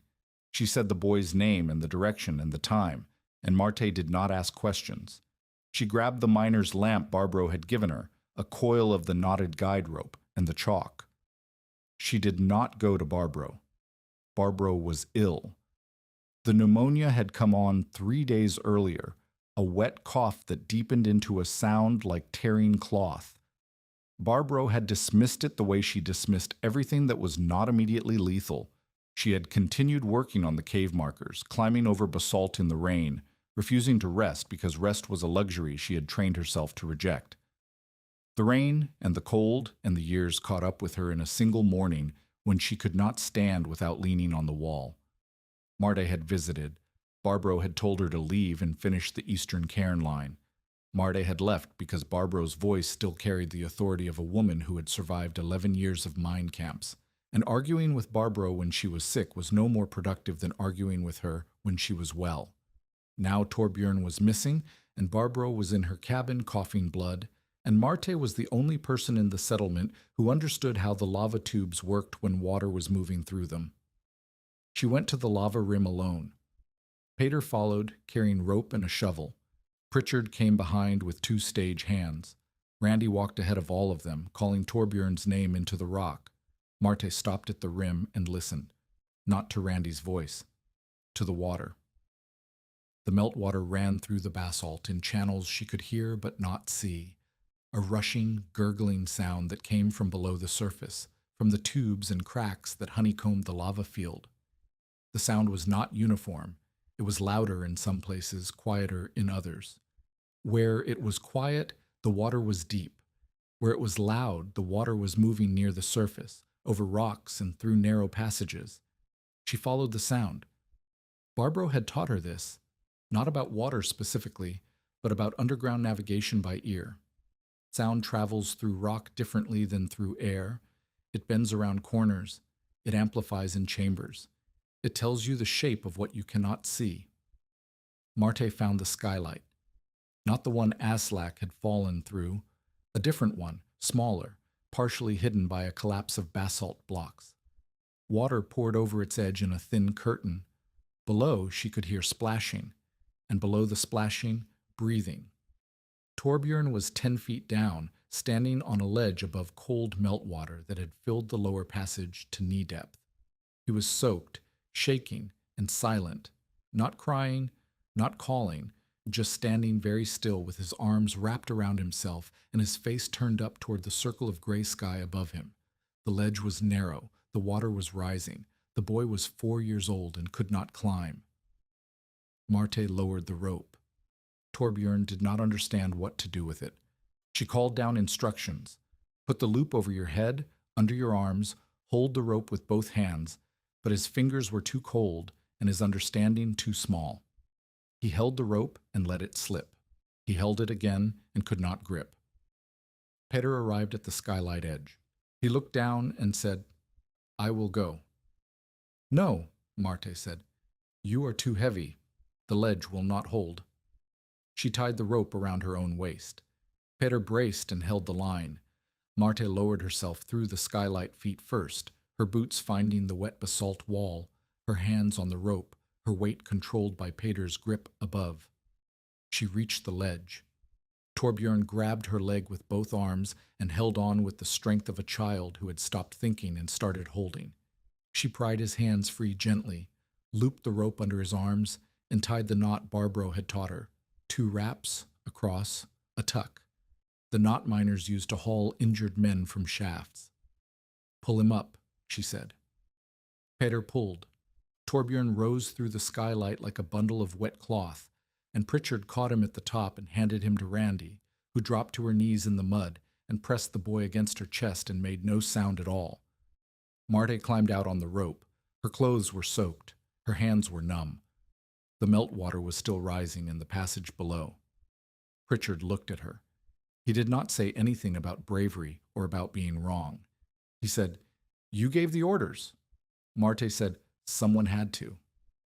The statement was not boastful, it was factual. She had given the orders because she was the only person at the rim who understood the tube, the water, the ledge, and the rope. Pritchard had obeyed because in that moment, competence outranked everything else: age, gender, authority, habit. He had obeyed because the child was drowning, and Marte knew what to do, and he did not. This was his conversion. Not a speech, not an admission delivered over coffee at the station. An action the moment a man who had spent 40 years giving orders followed a 23-year-old woman's commands without hesitation, because the commands were right. If this story reminds you why preparation matters, share it with someone who needs to hear it before the weather turns. Barbro died 3 days after Torbjorn's rescue. The pneumonia had filled her lungs with fluid that no amount of steam or mustard plaster could clear. She had refused to go to Boise, where a doctor might have helped, because the road was muddy and the ride was long, and she said she had spent enough of her life being moved from one place to another. She died in her cabin, in her own bed, with the miner's lamp burning on the shelf beside her. Marte was with her. Marte had been with her for the last 2 days, sleeping on the floor, feeding the stove, boiling water that Barbro could no longer drink. The final scene was quiet, no grand words, no deathbed wisdom delivered in the golden light of narrative convenience. Barbro was awake, and then she was less awake, and then she asked Marte to hold a candle near the cabin door. Marte held the candle. The flame bent inward, pulled by the warm air inside, drawn toward the draft of the stove. Barbro saw it. She smiled. The smile was small and tired and carried the weight of a woman who had spent her life watching flames and reading what they said. She said, "You see it." Marte said, "I see it." Barbro closed her eyes. Her breathing slowed. The candle flame bent and steadied and bent again, and by the time it steadied for the last time, Barbro was gone. Marte sat on the floor of Barbro's cabin for a long time after. She did not cry, though something behind her ribs pressed outward like a fist. She watched the candle flame and thought about a woman who had arrived with turnips and no pity and had given her everything she needed to survive a winter, a cave, a flood, and the particular cruelty of men who measured women by what they lacked instead of what they knew. The candle burned down to a nub. The wax pooled on the shelf. The flame guttered, bent once more toward the door, and went out. The cabin was dark, and the dark was quiet, and somewhere outside the lava field held its breath the way it had held it for 1,000 years. Patient, dry, indifferent to the small fires that came and went on its surface. Pike made his next move before the mud dried. He filed a complaint with the Informal Settlement Authority. Harcourt, Pritchard, as station keeper, served as the closest thing to a magistrate for 30 miles. The complaint alleged that Marte Tevite was using public land without authorization, creating an attractive hazard on the lava field, and endangering settlers by encouraging entry into unstable underground formations. The complaint also noted, in a paragraph that read like a knife wrapped in paper, that a deserted woman without means of support could not reasonably manage a common refuge, and that the station or an established business should assume responsibility for the cave's maintenance and access. Pike did not name himself as the established business. He did not need to. He was the only store within 15 miles. Everyone understood the implication. The complaint sat on Pritchard's desk at the station. Pritchard read it twice. He set it aside. He told the men at the station that there would be a hearing when the road was solid enough for travel, and that anyone with an interest should attend. Marta heard about the complaint from Pater, who had heard it from a stage driver. She stood at the eastern cairn line, the one she and Barbro had planned together and that Peter was now helping her build, and she held a chalk-marked stone in her hand and looked toward Pike's store, invisible beyond the sage flats. Barbro was gone. The only person who fully understood what Marte had built and why it mattered was in a grave on the hillside behind her cabin. Marte had knowledge. She had the respect of Pritchard and Randy and a growing number of settlers who had seen the cave and held the candle and felt the draft. She had Peter, who worked beside her without needing to be told what to do. She did not have a lawyer. She did not have money. She did not have the social weight that came from being a man who owned a store and extended credit to half the settlement. She set the stone on the cairn. She straightened. She looked at Peter and said, "We finished the markers before the hearing." Peter drove the next stake without asking why. The hearing took place on a Tuesday in early October in the station's main room, with the stove burning juniper and the windows gray with the first cold of the new season. Pritchard sat behind his desk, which was not a judge's bench but a freight table scarred with knife marks and coffee rings. He had no legal authority beyond the informal agreement that the station keeper settled disputes in a territory where the nearest courthouse was a 4-day ride. His rulings held because people agreed to let them hold, and because the alternative was settling things with fists or guns, which cost time and labor that no one on the lava flats could spare. Pike sat in a straight-back chair near the stove. He wore a clean shirt. His ledger was open on his knee. He had prepared his case the way he prepared his store shelves. Neatly, precisely, with every item in its calculated position.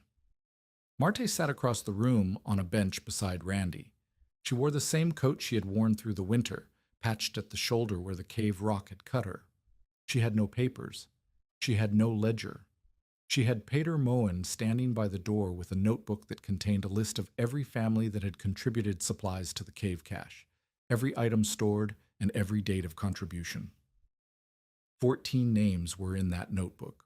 14 families who had, over the course of spring and summer, carried tins of matches, bundles of lamp wicks, sacks of flour, dried fruit, candles, and kindling into the dry chamber and stacked them on the shelves Marte and Barbro had built.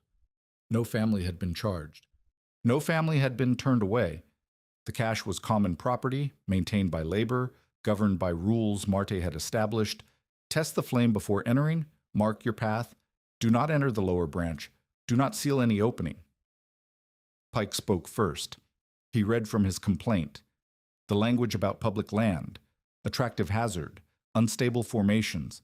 He described the cave as a liability. He described Marte's management as well-intentioned but inadequate.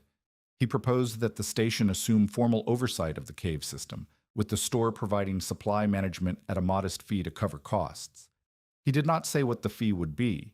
He did not say who would set it. He did not need to.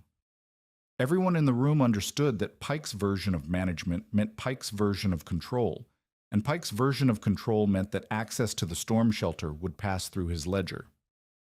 Pritchard listened. He let Pike finish. Then he turned to Marte. Marte did not argue. She did not make a case for herself. She asked Pritchard a question. "How many people used the road last winter?" Pritchard said, "I do not keep numbers." "How many died on the road?" Pritchard was quiet. Then he said, "One that I know of, Ebenward." "How many died in the cave?" Silence. "None," Marte said. "The cave has been open since January. It has been marked, stocked, and maintained by the families who use it. No fee has been charged. No one has been injured underground since the initial crisis. The rules exist because the cave requires them. The rules work because people follow them. The question is not whether the cave needs management. The question is whether the management should serve the people who depend on it or the man who wants to profit from it." She sat down. Pritchard called witnesses. He did this not because the hearing required formality, but because Pike's complaint had named specific dangers, and Pritchard wanted specific answers. Pritchard himself testified first, and his testimony was a reversal that Pike had not anticipated. Pritchard said that he had entered the cave, examined its structure, and assessed its ventilation. He said the marked passages were sound. He said the cache was better organized than his own station stores. He said that Marte Tvait's system of flame testing and route marking had been adopted by his own stagehands for checking ventilation in the station barn. Then he said the thing that mattered. He said, "I wrote this woman off during the storm. I told my men she was dead. I was wrong. She survived because she understood the ground better than I did, and she built a shelter that saved her brother's life and has since been used by a dozen families. Pike tried to buy her claim while she was underground. I know this because he told me so in this room." Pike's face did not change. His hands tightened on the ledger. Randy testified next. She spoke plainly, the way she spoke about everything: weather, children, the cost of salt. She said Marte had taught her daughter to read candle flame. She said Marte had rescued Torbjörn from a flooded skylight when no one else understood the water. She said the cave cache held supplies from 14 families, and that Pike had contributed nothing except the complaint. Peter brought the cache ledger to the desk. He opened it to the first page. The names were listed in Marte's handwriting, clear, careful, each entry dated. 14 families, 47 individual items, no fees, no debts, no one's name written in a separate envelope. Pike attempted a response. He said the cave's safety was unproven over time. He said winter conditions could change the air quality. He said a single season of success did not guarantee future reliability. Marte said, "Then we tested again this winter, and the winter after, and the winter after that. The cave does not expire. The rock does not forget how to hold temperature. The rules do not stop working because a storekeeper wants a fee." Pritchard ruled. The cave remained under Marte's management, no fees, no station oversight. Pike's complaint was noted and dismissed. Pritchard said, "The settlement survives because people share what they have. I will not put a price on a storm shelter." Pike closed his ledger. He stood. He put on his hat. He walked to the door. At the threshold, he paused. He did not turn around. He said, "When the cave fails, and it will, this room will remember who warned you." He left. The door closed behind him. The stove cracked and settled. Marte looked at Peter. Peter looked at Marte. Neither of them smiled because the victory was not the kind that called for smiling. It was the kind that called for more work. The storm arrived before the hearing's warmth had left the station room. The same afternoon, the same hour, nearly at. A rider came in from the east at a gallop, his horse lathered and blowing. A wagon was stuck near the Black Rock, 2 miles past the cutoff junction. A family, a man, woman, 3 children, had been caught by the storm's first front while moving west toward the valley. The wagon had broken an axle on hidden basalt. The family had no shelter. The temperature was dropping. Snow was beginning. Everyone in the station looked at Marte, not at Pritchard, not at Pike, who was mounting his horse in the yard, at Marte. The look was not ceremonial. It was practical. She knew the ground. She knew the caves. She knew the route. Marte gave orders. Pritchard took rope and shovels. Randy packed blankets and a pot of hot broth. Peter opened the bear den entrance and lit the miner's lamp inside. 2 boys from the station, the oldest sons of families who had stocked the cache, lit lanterns, but only after Marte made them hold the flame low at the entrance and watch it bend. The draft was clean. The air was good. They entered. Marte led the rescue party east along the cairn line. The cairns stood above the first snow, visible as dark shapes against white, each one exactly where she and Peter had placed them over the summer. The line curved inland at the lava rim, just as Marte had insisted when she corrected Peter's third cairn. A person following the markers in a whiteout would reach the cave entrance without approaching the drop. They found the family huddled beside the broken wagon, the canvas cover snapping in the wind. The man was trying to build a fire from wet sage. The woman held the smallest child inside her coat. The 2 older children sat in the wagon bed with a blanket over their heads. Marte said, "Leave the wagon, follow the cairns, there is shelter." The man looked at her, a young woman in a patched coat giving orders in a snowstorm, and hesitated. Pritchard stepped forward and said, "Follow her." The man followed. They walked the cairn line back to the bear den. The family entered one at a time, following the rope, following the lanterns, following the draft. Inside the dry chamber, the cache waited. Matches, lamp wicks, dried apples, flour cakes, candles. The heated stones from an earlier fire still held warmth. The smoke crack drew clean. The air was dry. The woman from the wagon sat on the sleeping shelf and held her children and wept without making sound. The man stood in the center of the chamber and turned in a slow circle, the way Pritchard had turned months ago, seeing the same thing Pritchard had seen, method, not miracle. Pike had followed the rescue party. He had not been invited. He had not been asked. He had followed because the hearing had been interrupted and he had not yet finished calculating his next move, and because some part of him, the part that was not ledger and leverage, needed to see what happened. He entered the cave. He made it through the entrance crawl. He made it past the baffle. He made it into the first passage, where the ceiling was low and the walls pressed close and the dark ahead was absolute. Then the passage narrowed at the first turn, and Pike stopped. His breathing changed. It went fast and shallow, the kind of breathing that spends air and buys nothing. His hands found the walls on both sides and pressed flat, and his body went rigid, and Marte heard the sound of a man whose certainty had been replaced by something older and less manageable. He was afraid, not of Marte, not of the settlement, of the dark and the stone and the weight of the rock above him. The cave which had sheltered Marte for 8 days, which had saved Aslak, which had stored the supplies of 14 families, was to Pike a sealed space that pressed on his chest and took his air. Marte turned back. She crouched beside him in the passage. She did not touch him. She said, "Breathe low, breathe slow. The air is clean. The flame is steady. Look at the flame." She held the candle between them. The flame bent inward, steady, yellow, pulled by the draft that Barbaro had taught her to read and trust. Pike looked at the flame. His breathing slowed. Not because the words were magic, but because the flame was proof. It moved. It burned clean. The air was good. The ceiling would hold. The passage would open into the chamber ahead. These were facts, readable in fire, and even a man who trusted nothing but his own ledger could read a flame. He stood.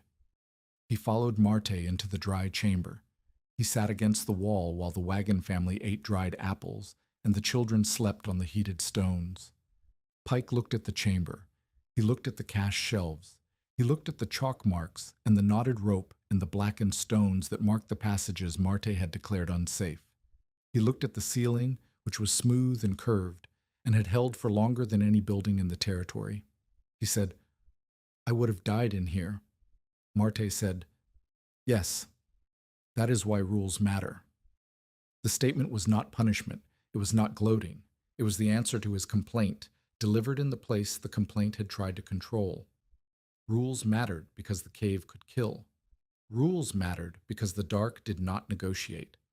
Rules mattered because a man who panicked in a passage needed someone who had already tested the air. Pike did not apologize. He did not convert into an ally. He was not built for conversion. But he sat in the chamber and breathed the clean air and watched the flame and said nothing more, and that silence was the closest thing to acknowledgement that Pike's mouth would ever produce. Peter asked to build a cabin near Marte's claim in November, when the first snow of the second winter had already dusted the sage. He did not ask with flowers or formality. He asked while they were setting the last cairn post of the season, driving an iron stake into the basalt with a sledge. He said, "I want to build here, near the eastern line. If you will have it." Marte did not answer immediately. She drove her own stake 3 feet from the proper spacing for the cairn, and said, "The cave stays common. No one charges for it.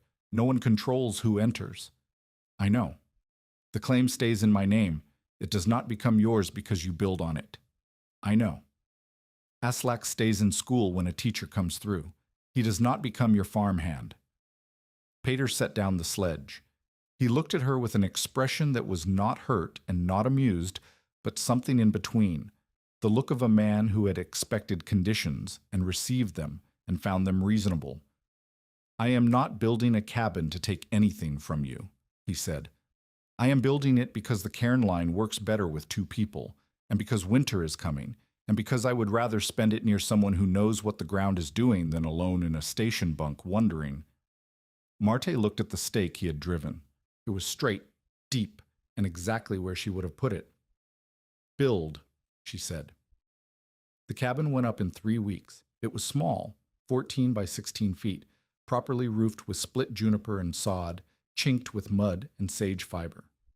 The stove was second-hand, bought from a miner heading south, and Petter set the pipe at the angle Barbro had taught Marte, the angle that drew smoke upward and kept the draft clean. Marte checked it with a candle. The flame bent correctly. They married the following spring at the station, with Pritchard speaking the words because no preacher had been through since August. Randy Lund stood beside Marte. Aslak stood beside Peter. Eli Lunda held a candle, which was not part of the ceremony, but which Marte had asked for because a flame seemed right in a room full of people who had learned what fire could tell them. The marriage was not the story's climax. The marriage was a fact, two people who had found each other through work and crisis, and the shared understanding that survival on the lava flats required more hands than one and more knowledge than any single person carried. They did not complete each other in the language of stories that needed completion to justify love. They extended each other the way a cairn line extends a path, further, more visible, harder to lose. The cave system became known as the Black Road Shelter. The name was not official. It was not written on any map. It was spoken at stations, on freight roads, between families moving west. Follow the cutoff past the lava edge. Look for the cairns. If the weather turns, there is shelter. By the third winter, every October brought families to the bear den entrance with sealed tins, bundled rags, and kindling. The cash ledger grew to 23 names. Children carried their own contributions, a candle, a tin of matches, a twist of dried apple, and stacked them on the shelves with the seriousness of people performing an act they understood mattered. Stage drivers learned the cairn route. Pritchard made it part of every new driver's first run. Follow the cairns, enter the cave, hold the candle low, watch the flame. If the flame bends inward, the air's good. If it shrinks or dies, get out. The test took 30 seconds. Pritchard made them do it every time, even in dry weather, even in June. Barbro's knots became local practice. 1 knot for entrance behind you, 2 for water ahead, 3 for danger. A rag strip on the return side of every branch. Children learned the system the way they learned to hitch a team or split kindling, as a fundamental skill, unremarkable, assumed. Marte taught. Not in a schoolroom, not with lectures, not with the authority of a title. She taught by demonstration, the same way Barbro had taught her. She made people hold the candle. She made them feel the draft.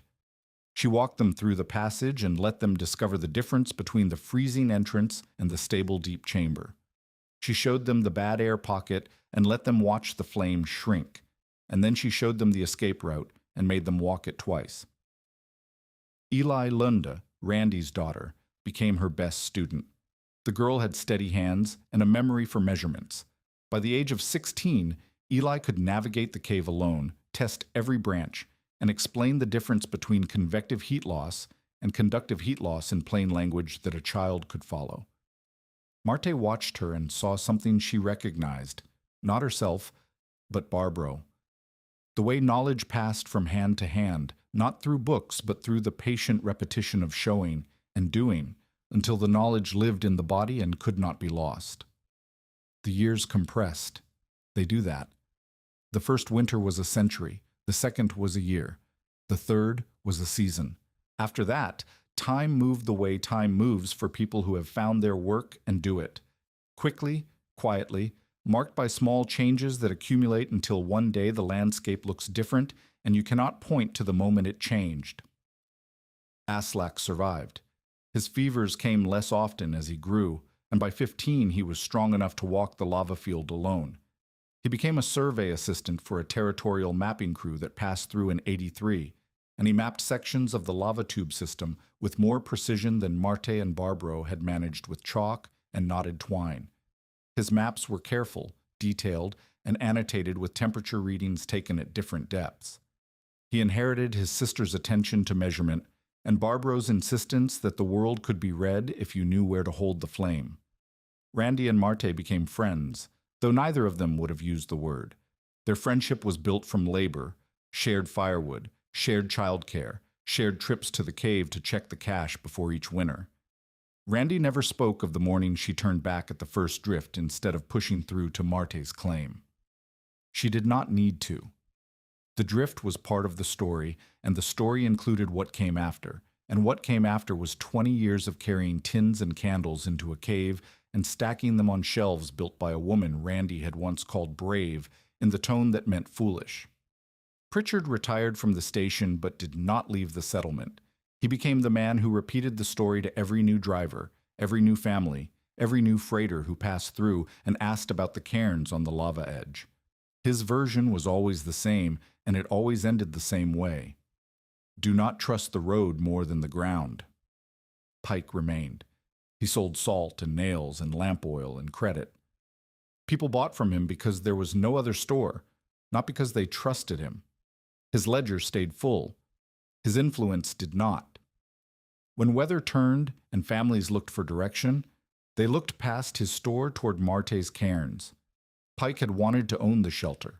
He had ended up irrelevant to it, a man who stood beside a thing of value and could not touch it because it belonged to everyone and therefore to no one he could charge. He died in '87 of a stroke in his store beside his ledger. The settlement buried him and settled his accounts and found that his debts nearly equaled his assets. The claim he had wanted, Marte's claim, the land beside the lava edge, was worth more than everything Pike owned, not because of the soil, because of what lay beneath it. By the time the road through the lava country carried regular traffic, freight wagons, stagecoaches, families heading west in covered rigs, more than 24 families knew the marked shelter. The cash ledger held names from people who had once laughed at Marte's lampwicks and chalk. Every October, children carried tins, rags, and kindling into the dry chamber and set them on the stone shelves with the careful hands of people who understood that the things you store before winter are the things that keep you alive during it. No one called it a bear den anymore. They called it the Black Road Shelter, and they spoke the name the way people speak the name of a place that has earned its right to be remembered. Marte lived out her life on the claim near the lava edge. She grew old with a limp that worsened in bad weather. The shoulder wound had healed wrong, pulling something in her back that never fully straightened. She had a habit of touching stone walls before entering any cellar, any root house, any low-roofed space, pressing her palm flat the way her father had pressed hers in Telemark. Her later years were not grand. They were useful. She became the person travelers were told to ask before crossing the Black Country in winter. She answered their questions the way she answered all questions, with measurements, with flame tests, with the specific knowledge of a woman who had spent her life reading what the ground had to say. She died in the cabin Pater built, in the bed they shared for 19 years, with a candle burning on the shelf. The flame bent inward toward the stove draft, steady and clean. Her last winter had been mild, but the one before it had been severe, and she had walked the cave route in January, at the age of 42, with a lantern in one hand and a tin of matches in the other, restocking the cache, testing the air, marking a new crack in the eastern passage with blackened stones. She worked until the work was done. The work was never done. Someone else would continue it. White wind, erased road, a medicine bottle pressed against ribs, a hand scraping basalt in the dark. The men in Pike's store had laughed when she asked for lamp wicks, twine, chalk, and a coal shovel instead of blankets. One of them had said it loud enough for the room to hear, "She means to winter in a hole like a badger." They had laughed because the image was absurd. A young woman, alone, Norwegian, penniless, planning to survive a winter on the lava flats by crawling underground. They had laughed because laughing was easier than imagining that she might know something they did not. But on the night the temperature dropped and the road vanished and the wind drove snow through every cabin crack, a line of families moved toward the same low entrance, not in shame, not in desperation, but in order.